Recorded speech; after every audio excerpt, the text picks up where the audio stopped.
If you've ever lost someone you truly loved, this story is for you. Hit like, subscribe, and stay with me till the end. Because sometimes, life takes away what we wanted, just to give us what we truly need.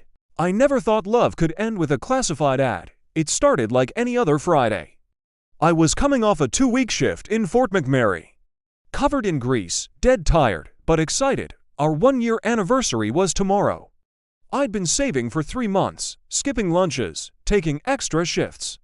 All for one thing, a brand new iPhone 16 for Madison. She'd been talking about it nonstop. Said her old one made her look outdated. So, I did what I thought a good boyfriend does.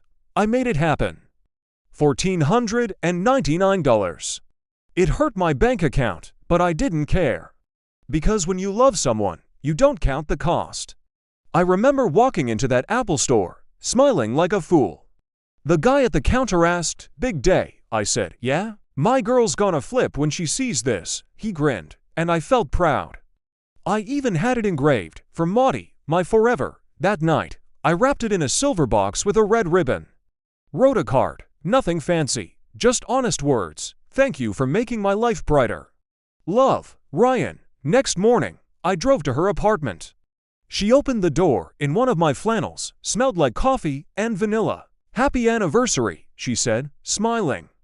I handed her the box. She gasped, eyes wide. "Ryan, you didn't," I laughed. "I did." She jumped into my arms. "Babe, this is insane." I told her, "You're worth it." We spent the day together. Went for brunch, took pictures by the river. She posted a story, "Best boyfriend ever." That night, she got a text. She said it was from work, didn't think much of it. I kissed her goodnight and went home, happy. 2 days later, I was scrolling Kijiji during lunch break.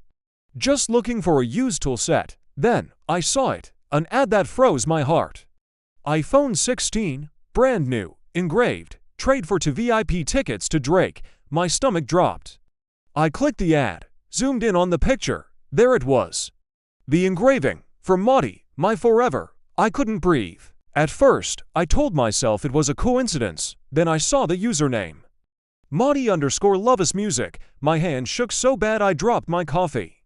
I texted her right away. "Hey, weird question. You still loving that iPhone?" No reply. I waited. 10 minutes, 20, then she finally answered. "Yeah, babe, it's awesome." "Why?" I stared at her message. And I lied, just wondering. "Love you." That night, I couldn't sleep. Something inside me knew. The next morning, I checked her Instagram.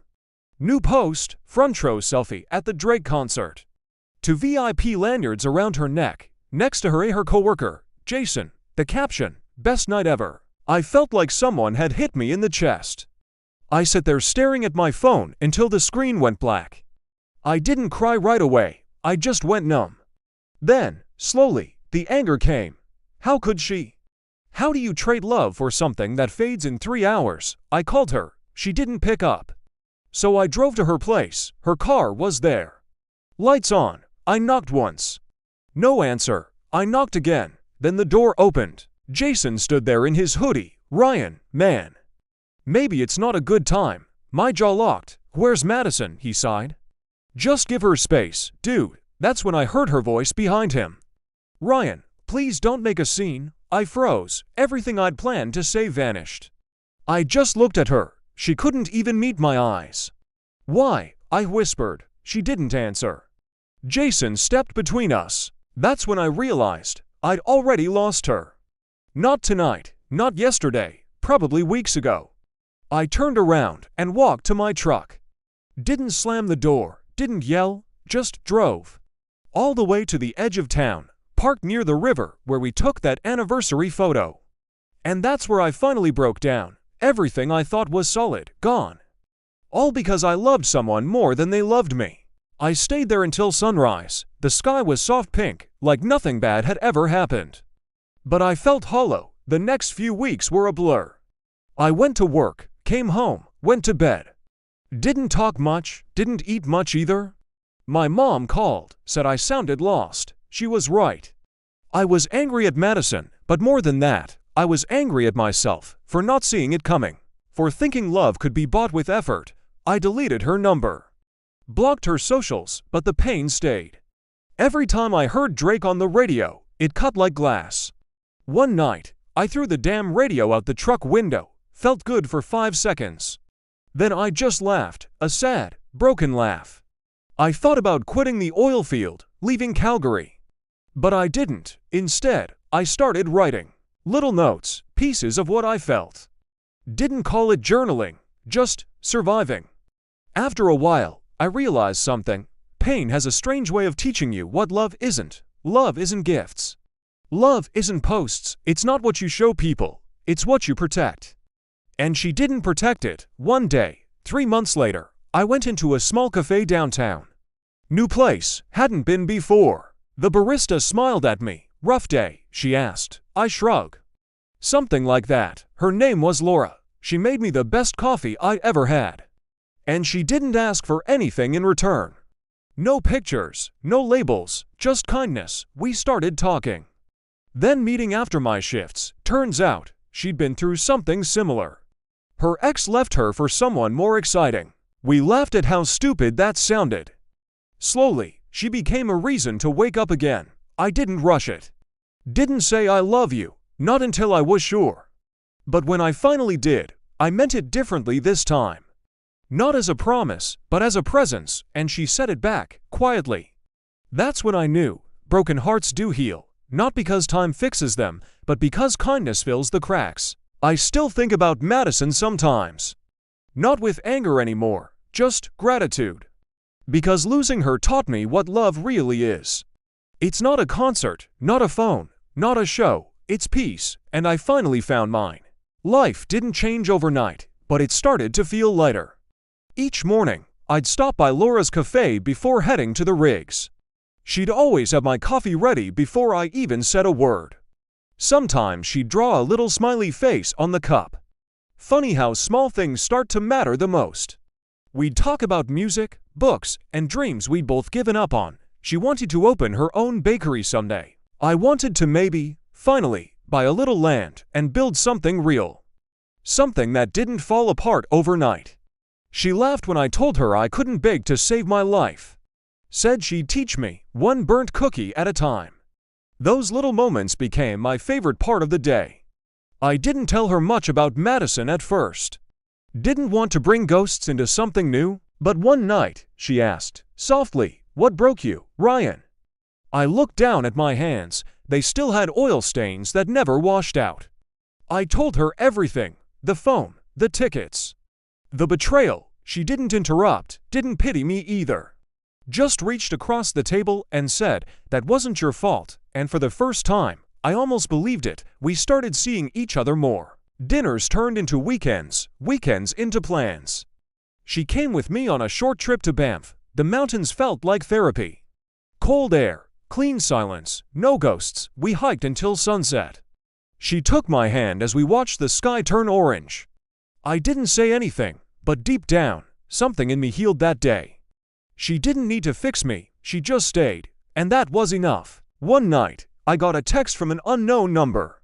It was Madison. "Hey, can we talk?" My heart didn't skip a beat like it used to. I showed it to Laura. She just said, "Do what you need to do." So I called Madison. She sounded nervous. "Ryan, I just wanted to say I'm sorry." "You didn't deserve that," her voice trembled. I said, "You're right." "I didn't, but I'm okay now." Silence on the line. Then she said, "You sound different." I smiled. "Yeah, I guess I am." We said goodbye. And I felt something close inside me. Gently, finally. No anger, no hate, just peace. That night, I told Laura I deleted Madison's number for good. She smiled. "Guess that's closure." "Yeah," I said. "Guess it is." We toasted with 2 cheap beers and laughed. It wasn't fancy, but it was real. Months went by. Work slowed down. I started spending more time helping Laura at the cafe. I learned to make coffee without burning it. "Well, almost," she said. I looked happier. And I was. I'd stopped chasing what love was supposed to look like and started feeling what it's meant to feel like. One morning, I got to the cafe early. She was unlocking the door. Snow was falling. Soft, slow, quiet. I looked at her and thought, yeah, This is home, not the apartment. Not the job. Her, just her. So I said it out loud. Laura, I think I'm falling in love with you. She froze, keys in hand, then smiled, small but sure. I was starting to think you'd never say it. We both laughed, and just like that, life made sense again. It's funny how pain makes you afraid to be happy. For months, I kept waiting for something to go wrong. But it didn't. Instead, things got better. We took road trips. She met my mom, who adored her. Even my old buddies from the rig said, "Man, you're glowing." I didn't argue. Because maybe I finally was. One evening, we sat by the fire in my backyard. Laura leaned her head on my shoulder. "You ever think about the past?" she asked. "Sometimes," I said. "But it doesn't hurt anymore," she smiled. "That's how you know you've healed." We sat there, watching sparks fade into the night. I realized then, healing isn't forgetting, it's remembering without breaking. I used to think love was supposed to be grand gestures, gifts, surprises, phones with ribbons, but real love is quieter. It's making her tea when she's tired. It's remembering her favorite song without asking. It's holding her hand when you don't need to. Simple, honest, steady. I used to chase fireworks. Now, I just want warmth, and I found it. Years later, Laura and I opened that bakery she dreamed of. Sweet grounds, half coffee shop, half bakery, all heart. Sometimes I work the counter on weekends. When I hand people their drinks, I draw a smiley face on the cup, just like she used to for me. Every time, she teases me, stealing my signature move again. And I tell her, just keeping the tradition alive. Life isn't perfect. We still argue sometimes, bills pile up, work gets tough. But even on bad days, I never doubt her.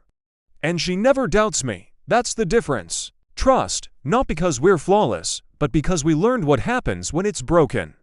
One night, she asked me if I ever regretted what happened with Madison. I thought about it. Then said, "No, because without her, I'd never have found you." She smiled through tears.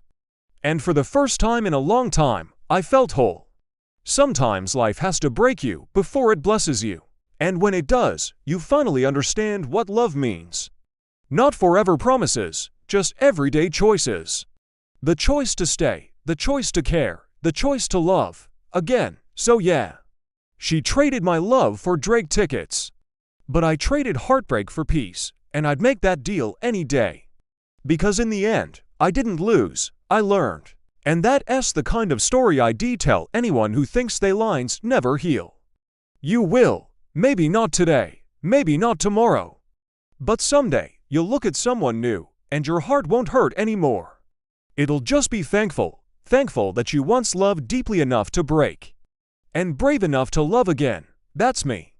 Ryan, the guy who learned that even endings can be beautiful. Because sometimes, losing the wrong person is how you finally meet the right one. If this story touched your hearty, leave a like, subscribe, and share it with someone who needs to hear it. Because sometimes, a broken heart just needs a story to remember that love still exists.